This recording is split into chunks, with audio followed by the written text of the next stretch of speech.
Plant room वाली side पे हम देखते हैं। ऑल्दो प्लांट रूम वाली साइड की बात हम कुछ ना कुछ हद तक करते रहे हैं। ये हमारे पास हमारा वही चिल्ड वाटर सिस्टम है। इसमें इस वक्त ये दो चिलर हैं आपके पास। जितने भी चिलर हों, ये दो पंप है हमारे पास। ये सेपरेटर, एक्सपेंशन टैंक और ये AHU। तो सबसे पहले अगेन आपने पंप चलाने हैं, चाहे वो कूलिंग टावर सर्किट के हों या chilled water. Water in circulation आ जाएगा तो उसके बाद में फिर चिलर जो है वो ऑन होगा और वो अगेन उसको सेंस करता रहेगा। सारी डिटेल्स आपके पास आती रहेंगी। इसमें ये है कि ये दो दो चिलर से जो निकला है, अगर पर कहीं दूसरा चिलर भी आपने चला दिया तो ये कॉमन जो बिल्डिंग को पानी जा रहा है दोनों को कॉमन आपको पता चल जाएगा। ठीक है ना, 2000 GPM हो गए। तो अब आपको पता है कि एक पंप अगर आपका 500 GPM का है, तो आपके अगर पांच AHU चल रहे हैं तो आपके लिए एक पंप चलाना काफी है। तो AHU साइड का हमने स्टडी कर लिया है। अब देखें कि प्लांट रूम वाली साइड पे हम देखते हैं। ऑल्दो प्लांट रूम वाली साइड की बात हम कुछ ना कुछ हद तक करते रहे हैं। बस ये है कि एक क्योंकि टॉपिक है तो इसको कवर करना कर लेते हैं। ये हमारे पास हमारा वही चिल्ड वाटर सिस्टम है। इसमें इस वक्त ये दो चिलर हैं आपके पास। जितने भी चिलर हों, ये दो पंप है हमारे पास। ये सेपरेटर, एक्सपेंशन टैंक और ये AHU। तो हर इक्विपमेंट के ऊपर क्या आप कर रहे हैं, हर इक्विपमेंट का स्टार्ट स्टॉप आपके पास हो ऐसे। हर इक्विपमेंट को जिस तरह वगैरह हमने किया था, स्टार्ट स्टॉप आपके पास हो, रिमोटली BMS के थ्रू कर सकें। CT कंट्रोल ट्रांसफार्मर, यानी ये स्टेटस आपके पास आए कि ये चल रहा है या नहीं चल रहा है, ये हर इक्विपमेंट का आपके पास होना चाहिए। रिमोट BMS के थ्रू स्टार्ट स्टॉप और दूसरा स्टेटस क्या चल रहा है। इसी तरह ही पंप्स का भी है।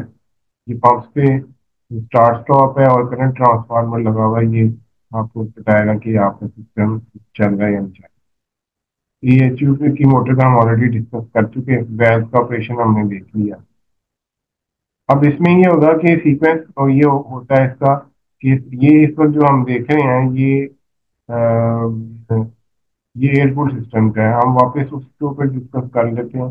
जो हमने तीन चिलर और तीन कूलिंग टावर वाला हमने डिस्कस किया था वो ज़्यादा उसमें है।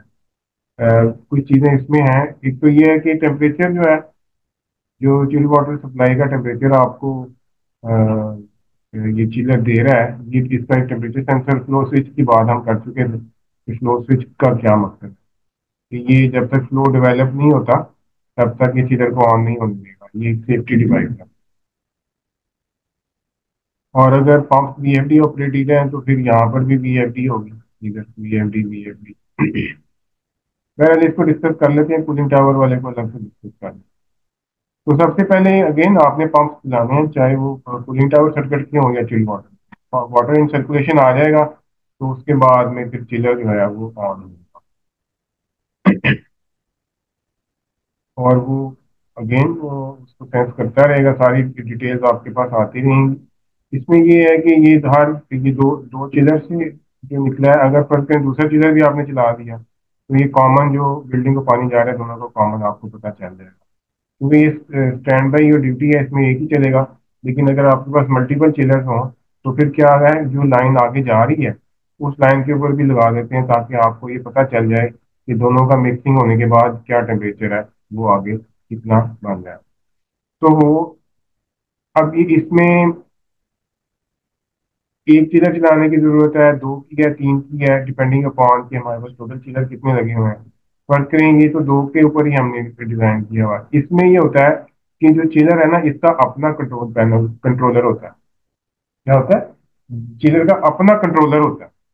वो खुद सारी चीजें डिसाइड कर रहा होता है, उससे क्या करना है। वो फैक्ट्री माउंटेड आता है, वो हम इंस्टॉल नहीं करते।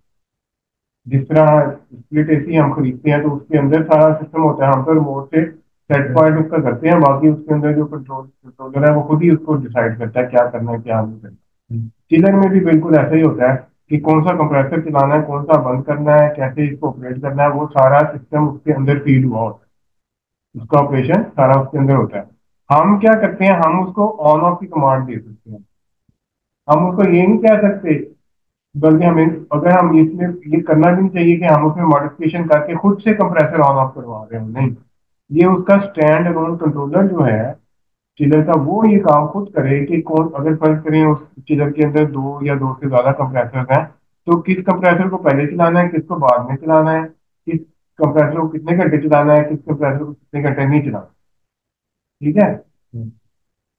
तो ये किस कंप्रेसर को ट्रिप करना है, वो उसकी अपनी चिलर की सेफ्टी का, उसमें आपको जाने की जरूरत नहीं। आपने मेन बीएमएस को देखना है कि मेन बीएमएस पे ये उसकी वो सारी इंफॉर्मेशन मेन बीएमएस पे आ रही है या नहीं आ रही। इसमें इंपॉर्टेंट चीज ये होती है कि प्रोटोकॉल की, प्रोटोकॉल का आप कहते हैं एक लैंग्वेज को, जो ये कंट्रोलर जो होते हैं ये, इनकी एक लैंग्वेज होती है, इन कंट्रोलर की एक लैंग्वेज होती है। बस आपने देखना ही होता है कि जो चिलर का कंट्रोलर है उसकी लैंग्वेज और जो आप बीएमएस का कंट्रोलर लगा रहे हैं उसकी लैंग्वेज सेम है या नहीं। अगर सेम नहीं है तो फिर आपको एक ट्रांसलेटर लगाना पड़ता है, जिसको आप कहते हैं गेटवे। गेटवे, ठीक है, वो ट्रांसलेट करेगा आपकी पर्सन चिलर की डिफरेंट है लैंग्वेज, प्रोटोकॉल, उसको प्रोटोकॉल कहते हैं। तो वो उसको मेन जो आपका कंट्रोलर बीएमएस का है उसमें कन्वर्ट करके उसको बताएगा, तो कहते हैं गेटवे। ठीक है। ये जो चिलर का सप्लायर होता है यही आपको प्रोवाइड। तो चिलर फर्ज करें आप ये अब अ, हमारे पास मल्टीपल चिलर्स हैं, फर्ज करें एक दो तीन चार, और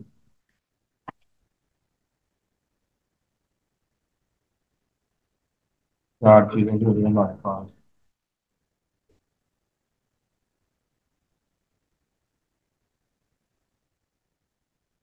हमारे पास ये पंप्स जो हैं ये फीड कर रहे हैं इसको चिलर को,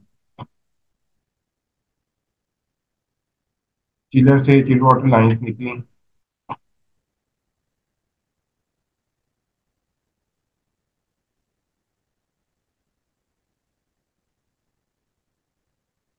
और ये आपके AHUs को चलेगी। अब आपके पास मल्टीपल है,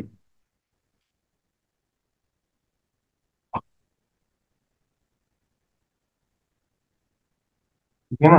अब आपको ये पता है कि ये कितने AHUs जो हैं ये चलें,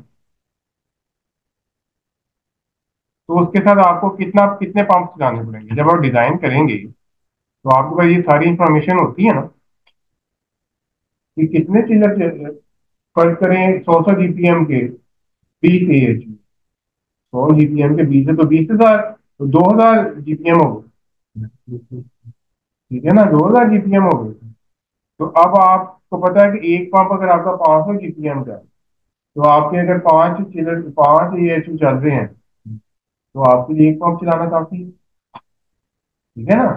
ये सारी इंफॉर्मेशन आप उस कंट्रोलर को देंगे उसके, कि कितने AHU ऑपरेट कर रहे हो तो कितने पंप वगैरह चलेंगे, ये सारी इंफॉर्मेशन उसमें फीड की जाएगी। ठीक है, कि किस वक्त कौन सा AHU चले, तो फिर उसके अगेंस्ट कितने पंप चले, क्योंकि सारा उस कंट्रोल सिस्टम ने चलाना है। जब उस कंट्रोल सिस्टम ने चलाना है तो ये सारा सीक्वेंस उसको बताना पड़ेगा कि हमारे पास टोटल इतना इक्विपमेंट है, इतने पंप हैं, इतने AHU हैं, हर AHU की ये कैपेसिटी है उसमें, उसमें जीपीएम है, और फिर AHU के पंप जो लगे हैं चिल वाटर के साथ, चिलर के साथ उनके थ्रू, तो फिर उसको उसका सीक्वेंस होगा कि कितने AHU चले तो कितने पंप चले। ठीक है। और ये इस चीज पे भी डिपेंड करता है कि आपका पंपिंग का डिस्ट्रीब्यूशन सिस्टम क्या है। पंपिंग के डिस्ट्रीब्यूशन सिस्टम वेरी करते हैं। ठीक है। उसमें पाइपिंग किस तरह की है, ऑल वो हमारे कोर्स का पार्ट नहीं है, लेकिन वो उस चीज पे भी डिपेंड कर रहा होता है कि किस पंप से कितने एचयू सर्व है। वही बात अगेन, वही बात कि किस पंप से कितने एचयू सर्व हो सकते हैं, उसमें वो चला। ठीक है। और अब देखें यहाँ पर क्या हो रहा है, ये चिलर है, चार चिलर हैं। फर्ज करें कोई वक्त ऐसा आया है कि सारे एएचयू चल रहे हैं, सारे एएचयू चल रहे हैं, जीपीएम की रिक्वायरमेंट आप पूरी फ्लो रेट जितना चाहिए वो आप दे रहे हैं। अब क्या आहिस्ता आहिस्ता लोड कम होना शुरू हो गया, शाम पड़नी शुरू हो गई है, रात पड़ेगी, 7 8 बज गए। अब क्या होगा, एएचयू तो सारे चल रहे हैं, एएचयू सारे चल रहे हैं लेकिन लोड कम हो गया। तो क्या होगा, आहिस्ता आहिस्ता ये जो सिस्टम है आपका ये ऑफलाइन होते जाएंगे चिलर। क्या होगा क्या कि आपका चिलर पीछे से आया है जनाब, जिस तरह पहले बात हुई कि 7 डिग्री जा रहा है और पीछे से हमें वापस 12 का आना चाहिए, लेकिन 12 का नहीं आ रहा है, इसका मतलब है आगे लोड कम है, तो 9 का आ रहा है। तो आहिस्ता आहिस्ता एक एक चिलर बंद होता है, आहिस्ता आहिस्ता एक एक चिलर बंद होता है, वो पार्ट लोड में चला जाएगा। जैसे एक एक बंद होता जाएगा, जब वो आखिरी में पहुंचेगा तो वो पार्ट लोड पे आ जाएगा, वो पार्ट लोड पे आ जाएगा अगेन डिपेंडिंग अपॉन कि किस लेवल का चिलर जो है वो अ, मतलब किस तरह का चिलर है, उसकी टाइप क्या है, ठीक है। इससे रिलेटेड जो स्टडीज होती हैं, जो ऑपरेशन रिलेटेड और जो बहुत डीप जाके एक ही सब्जेक्ट को, जिस तरह चिलर है, चिलर में बहुत कुछ है, चिलर में बहुत कुछ है। उस केस में स्टडी करने के लिए बेहतर ये होता है कि जो चिलर मैन्युफैक्चरिंग कंपनीज है उनके जो वेबिनार होते हैं उसको देखा जाए, और उनके जो टेक्निकल लिटरेचर है उसको देखा जाए, उसको स्टडी किया जाए मजीद डिटेल में स्टडी करने की चिलर की। इसी तरह पंप की, ये जो हम जो कोर्स कर रहे हैं ये है essential, HVAC design essential. Otherwise तो एक पंप के अंदर ही बड़ा कुछ है। ये तो है एक एज अ सिस्टम डिजाइन करते वक्त आपको पहला स्टेप देने के लिए कि आपके को कुछ ना कुछ इक्विप कर दिया जाए कि जनाब ये भी है, ये भी है, ये भी है। आपको बता सारा दिया है कि पैराशूट भी दे दिया, हवाई जहाज में चला दिया, ठीक है ना। और अब आपने पैराशूट ऊपर से आपने छलांग लगानी है, वो अब आपने खुद लगानी है। आपको बताया भी है कि ये जिगरे का काम है, छलांग लगानी है, ये वो सारा। तो बात यह है कि करना फिर वो आपने खुद, वो कोई आगे तजुर्बे की बात है, आगे जितना आप बढ़ते हो, ठीक है जी। तो इस तरह से ये है, इसमें शेड्यूलिंग कर दी जाती है पूरे दिन की, पूरे दिन की शेड्यूलिंग कर दी जाती है, और इसको फिर अपडेट भी किया जाता है वक्त के साथ साथ। पूरी बिल्डिंग देखिए, इनिशियली जब उन्होंने सेट किया उसको, उन्होंने कहा कि इतने बजे से इतने बजे तक चलेगा, इतने चिल्लर चलेंगे, ये होगा, ये होगा, ये होगा, एक पूरा सीक्वेंस। उस हिसाब से उन्होंने चलाया। 6 महीने उन्होंने मॉनिटर किया तो उनको समझ ही आई कि नहीं, इस सीक्वेंस इस वक्त बिल्डिंग का जो लोड प्रोफाइल है, बिल्डिंग के जो यूजेज है, ये उस तरह से नहीं है इसको मॉडिफाई करने के लिए। तो वो उसको फिर मॉडिफाई करना चाहिए ताकि बिल्डिंग की एक्चुअल हैपनिंग जो हो रही है उसके मुताबिक आपका सिस्टम रिस्पॉन्ड करे, ठीक है।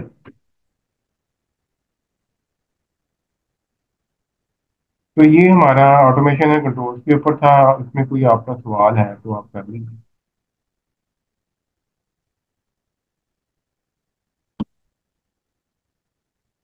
ये देखें, ये जो ये पंप है ना, पंप के साथ ये चिलर है, इधर से एक लाइन आगे जा रही है और वो एक में से सबको देता जाए। बार बार ये होता है, पंपिंग सिस्टम जो है ना इस किस्म का होता है कि ये जो दो है ना पंप्स, फर्ज करें,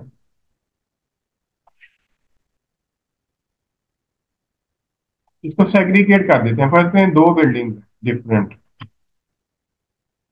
एक बिल्डिंग जो है वो इन 4 एचयू को या जितने भी एचयू है उनको दे रही है एक पंप्स जो हैं दो,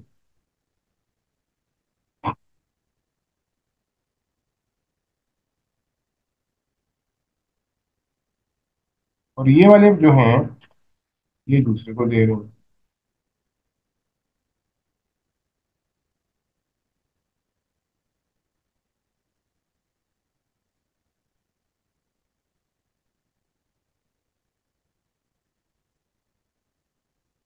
ठीक है ना, ये जो दो है ये इनको दे रहे हैं, ये इनको दे रहे हैं। फर्ज करें ये सिस्टम ऐसा है कि एक ऑपरेशनल है, एक स्टैंड बाई, एक ऑपरेशनल है, एक स्टैंड बाई। अब देखें कि अब आपके पास क्या मौका है कि पार्ट लोड पे कैसे आप सिस्टम को चलाएं, क्योंकि मोस्ट ऑफ द केस आपका सिस्टम पार्ट लोड पे चलना है। तो आपने ये देखना कि आपके सिस्टम में पार्ट लोड पे चलने की क्या गुंजाइश होगी, ठीक है। ये लाजमी देखना होता है, कई बार डिस्कस कर चुके हैं हम पहले। तो ये जस्ट एक मैंने आपको प्लांट रूम के अंदर ही समझ एक किस्म के दो प्लांट रूम, एक किस्म के दो प्लांट। एक लोग सही। सब लोग का दो का एक अलग नहीं होगा एक्सपेंसिव। हम्म। एक एक रेसी वाला एक में जा रहे हैं इसमें ठीक। दो लोग में हाँ। सारे चीज़ें तो एक ही कंपनी सारे एक ही हाँ। ठीक। उसमें सेग्रीगेशन हो जाती है कि चिलर के उसको टीएचयू को भेजने वाले बाद का पंप ज्यादा कर दिए जाते हैं। बाद का इस तरह किया जाता है कि ये आपके चिलर और ये पंप थे ना, तो इसको कर दिया जाता है, स्प्लिट कर देते हैं। ये ये पंप से इधर से किया ना इसमें, तो ये इधर से वापस आ जाए। तो हाँ, काम करेंगे। प्राइमरी सेकेंडरी वाला मामला कर लो। ये इसने पंप ने इसको ये आपका इसको कहते हैं पंप से चिलर, और फिर वापस पंप से चिलर, ये घुमा रहा है इसको। इधर फिर क्या करते हैं, यहाँ से पानी उठाते हैं और इधर एक और पंप लगा के ना, या पंपिंग सिस्टम लगा के इसको भेज देते हैं एएचयू। पढ़ते हैं ये हमने,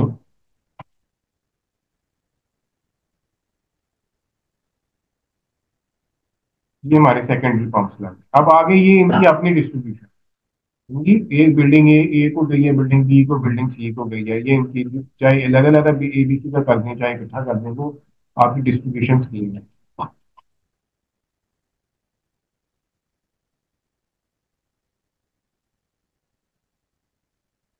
इधर से फिर ये लाइनें वापस आती है इसमें, फिर तीन सप्लाई की गई थी, ये तीन रिटर्न की आके यहाँ मिलेंगी, और इधर से ये वापस मिलेगी। ठीक है, इसको प्राइमरी सेकेंडरी पंप। ठीक है। ये वैसे कोई है सवाल आपका इस हवाले से? टॉपिक हमारा क्लोज है। जी सर, मेरा ये सवाल है कि हम तो पंप तो इधर शो कर रहे हैं कि हम लगा देंगे, मगर एक्चुअल जो प्रोजेक्ट होता है उसके अंदर हमें कैसे पता चलेगा कि हमने किस जगह पे पंप लगाना है और कितने लगाएंगे? हाँ ठीक है, बिल्कुल सही बात है, बिल्कुल ठीक है। देखिए आपने देखना ही होता है कि आपको इसमें ना काफी सारे फैक्टर्स आ जाते हैं। जब हम, जो सीनियर इंजीनियर होता है ना, वो प्रोजेक्ट को देख के वो असेस कर लेता है कि इसमें क्या करना। उसमें जो कुछ दो तीन चीजें मद्देनजर रखी जा रही होती हैं, वो ये होता है कि आपको स्पेस कितनी अलॉट हुई। मोस्ट ऑफ द केसेस में आपको आप स्पेस देख रहे होते हैं कि स्पेस कितनी अलॉट हुई है आपको। उस स्पेस की कोई अरेंजमेंट देखते हैं, आपको पता चल जाता है कि इसमें कितने चिल्लर्स हम प्लेस कर सकते हैं। एक तो बात ये। दूसरा ये है कि आपने स्टैंड बाई अरेंजमेंट रखना होता है। स्टैंड बाई अरेंजमेंट का ये होता है कि अगर एक चिलर आपने लगाया तो आपको उसके साथ एक स्टैंड बाई रखना पड़ेगा, दो चिलर्स, लेकिन ये दो बड़े हो जाएंगे।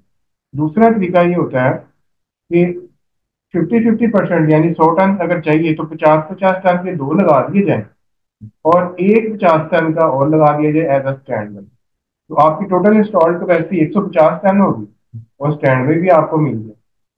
दूसरी तरफ क्या है कि 100 टन कैपेसिटी है, 100 टन ही आपने स्टैंड बाई लगा दिया, तो टोटल कितनी कैपेसिटी बन गई? 200 टन बन गई। ठीक है। तो अब 200 टन हो गई, दो हो गए वो। अब एक पंप, हर चिल्लर के साथ एक पंप आपने चला, तो दो पंप हो गए आपके। दूसरे केस में क्या है, दूसरे केस में आपके पास तीन पंप हो गए। फिर बिल्डिंग्स को देख रहे होते हैं, फिर ये साथ ही देख रहे होते हैं कि आपका टोटल लोड कितना आया उस बिल्डिंग का। टोटल लोड कितना है, और टोटल लोड कितना है, और मल्टी मल्टीपल बिल्डिंग्स हैं क्या।